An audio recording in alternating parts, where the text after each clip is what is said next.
Cześć, jestem Tadek, ImproStrefa.pl. Jest ze mną Heather i Jules. Hello guys! Hello! Hello! So, you are here as 10,000 million love stories, right? That's correct, yeah. Yes. What exactly is 10,000 million love stories? Go ahead. It's a two-person improvised show all about the theme of love in all its different guises. So we chose the number 10,000 million because it was the biggest, stupidest number we could think of, and we wanted to try and travel the world asking people about their love lives and then using that to inspire our improv.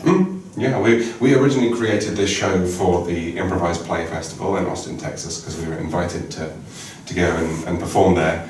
And we thought, we're just going to do this show twice in Austin, twice to prepare in London, or in England, London and Brighton.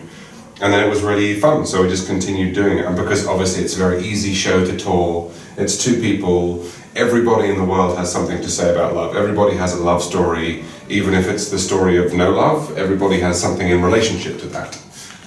So we just found it's a very easy show to take to all kinds of different countries. So you talk with the audience about love, about love adventures. Is it?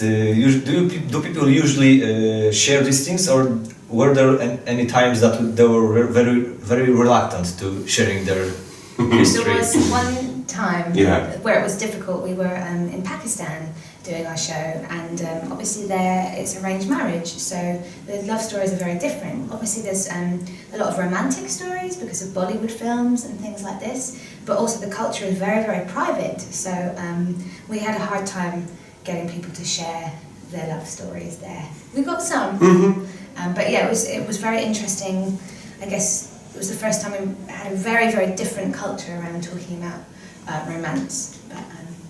But I think there's always a little difference. I mean, it's different asking people to talk about love in Italy to talking about love in Finland. So it's always a kind of a sliding scale, and people will tell you different parts of the story. So I think in Italy, everyone wanted to tell us big, grand love stories, and then in Germany or the UK, people want to tell us sad, small love stories because that's more cultural. So we need to find out this evening what Polish love stories look like. Well, I hope it will be a good one. You're wearing a nursery t-shirt. I am. You are part of the nursery. Yes. Tell us something about this. The nursery is a theatre and training school in London. We've been around for 9 years, so in 2019 we'll be celebrating our 10th year. We have our own theatre, we have a training centre, we do classes, we do shows. I think in terms of the style of the improvisation, we tend to follow a theatrical, emotional style rather than a comic or game style. If people are familiar with the UCB style game, we follow something a bit more. We're the hippies really, aren't we? Yeah, we are the hippies. Is that a fair summary? Did I cover most things? I think so. We one thing we're really proud of is our nursery originals. So you have like Netflix originals. So we try to produce several shows each season that are just for that season, and then they're gone with a strong artistic vision or like aesthetic or something like that. Do you want to talk about the next? Heather's directing the next nursery original. Well, the next one to begin rehearsals, there's one that begins tonight, in fact, in London. Do you want to tell them about the next one? Because it's so English. I'm sure that none of the Polish people will understand what this is all about, because it's so culturally English. We'll try it, okay. Okay, so there's an author who's famous in the 80s, she's called Jules Cooper, and she writes about rich people, horses, and sex, basically. Yeah, rich people riding horses and then having sex with each other, and that's it. When something is so bad, it becomes brilliant. It's like that is so terrible. It's going to be amazing. I can't wait. Let's hope so. You said the nursery runs for 9 years now, so I bet there's a lot of community surrounding the nursery. And I wanted to ask how to foster a good communication with the community. Oh, I mean that's a good question. I think. How do we do it? How do you foster communication? So we find our sort of constant balance and challenge is finding the right mixture of inclusivity and aspiration, I suppose. So like we want to put really fantastic shows on with really amazing improvisers so that people keep coming back and they're like, I want to see that show. But because improv is so much about the improvisers and the community, if it's only those shows, then there's no chance for people to get involved and play. So we try to do a mixture of jams and free events and different shows and different directors, but also trying to show very experienced players who they're the top of their game and they know what they're doing. So we try to strike a balance between those two things. Yeah, and I think a part of that, which is not completely answering your question, but it's close. It's very easy to see at the nursery, I think, the journey from your first drop-in class. You come on a Wednesday evening and you think, oh, am I going to the gym? No, I'm going to go to an improv class. And you come into the class very nervous. You can see the journey from this first class right through to being in one of our shows, because you take the class and then you do a beginner's course, then you do the longer form courses, and then you can be in Nurse Original. It's very easy to see how that works. So we don't have... it's kind of what Heather was saying actually. We don't have a difference between the professional improvisers and the people who come and do classes. It's more like a grey scale between the two. And we have lots of improvisers who we're very proud of who have come through the classes and now are playing in the shows. And we hope to continue that process of bringing people from their first class right up to performance. It's kind of at the heart of what we do, isn't it? It's all, like you said, about inclusivity. And we want to also give people the option, so money shouldn't be an object as well. Mm-hmm. So for some people, there are some schools, I don't think this is really that true anymore, but give us some money and then we'll give you something in return. And for us, we'd like to make sure that there are a couple of free things. We run a free class every month, we have scholarships available, so it doesn't feel so business transaction, that it's something that we're trying to give back as well as take and offer classes as well. Obviously we want everyone to come to the classes. We want to give something back as well. So, speaking of taking classes, is a success in improv a matter of talent or training? Yes. Oh, you smart Alec.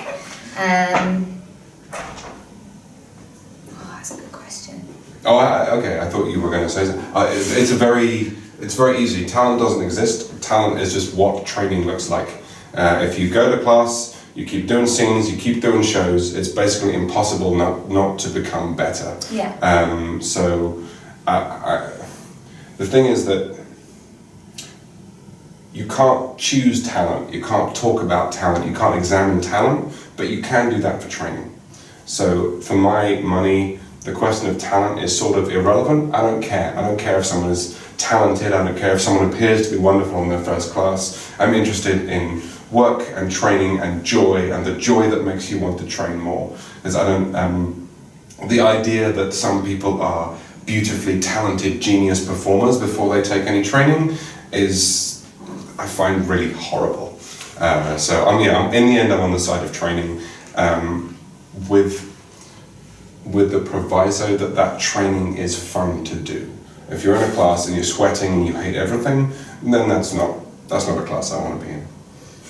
On the other hand, if you're not exhausted after, you're not exerting yourself. Right, yeah, exactly. I think I hesitate on the word training because it sounds rigorous as well. I was thinking practice as well, because I think practice and keep coming makes you talented. I think the two things are linked in that way. That's why I hesitate. But keep bringing yourself every time. That's talent. It is, and I mean that's the thing that you can do without talent. It doesn't matter if you have talent or not, because you don't get to say I want a new body or a new life with a different talent or a new life with a better talent. All you can do is decide to go and train. And I think I know what you mean about the word training. I think we make a very strong but maybe artificial difference between a rehearsal and a show. And of course it feels different. I'm looking down at this huge auditorium we'll be playing in this evening. Of course it feels different to play on this stage with all the music and all the lights and the glitter cannons and everything that happened last night, to rehearsing in a small room, just the two of us. But in the end, it's the same process. So I guess that's also, I'm conscious of that word training. Training can be in rehearsal, but training can also be shows. It can also be good conversations about improv. It's just returning your brain to the process of what improvisation is over and over and over and over again. And in the same way, I think talent can be many things as well, right? So sometimes one of the things I love about improv is it's not that the confident, loud guy that is always the best improviser. Like in life, you know, sometimes we're really pushy and like, oh, that guy must be really good because he's really pushy. But I think in improv, a great team, everyone uses each of their talents. Like maybe that person is great at story, or maybe that person is great at character, or you know, like everyone brings their own talent to it. So anyway. So yes. Yes. Yes. So we get passionate about it. Yeah. So what can I wish you for a near future, or maybe just today's show?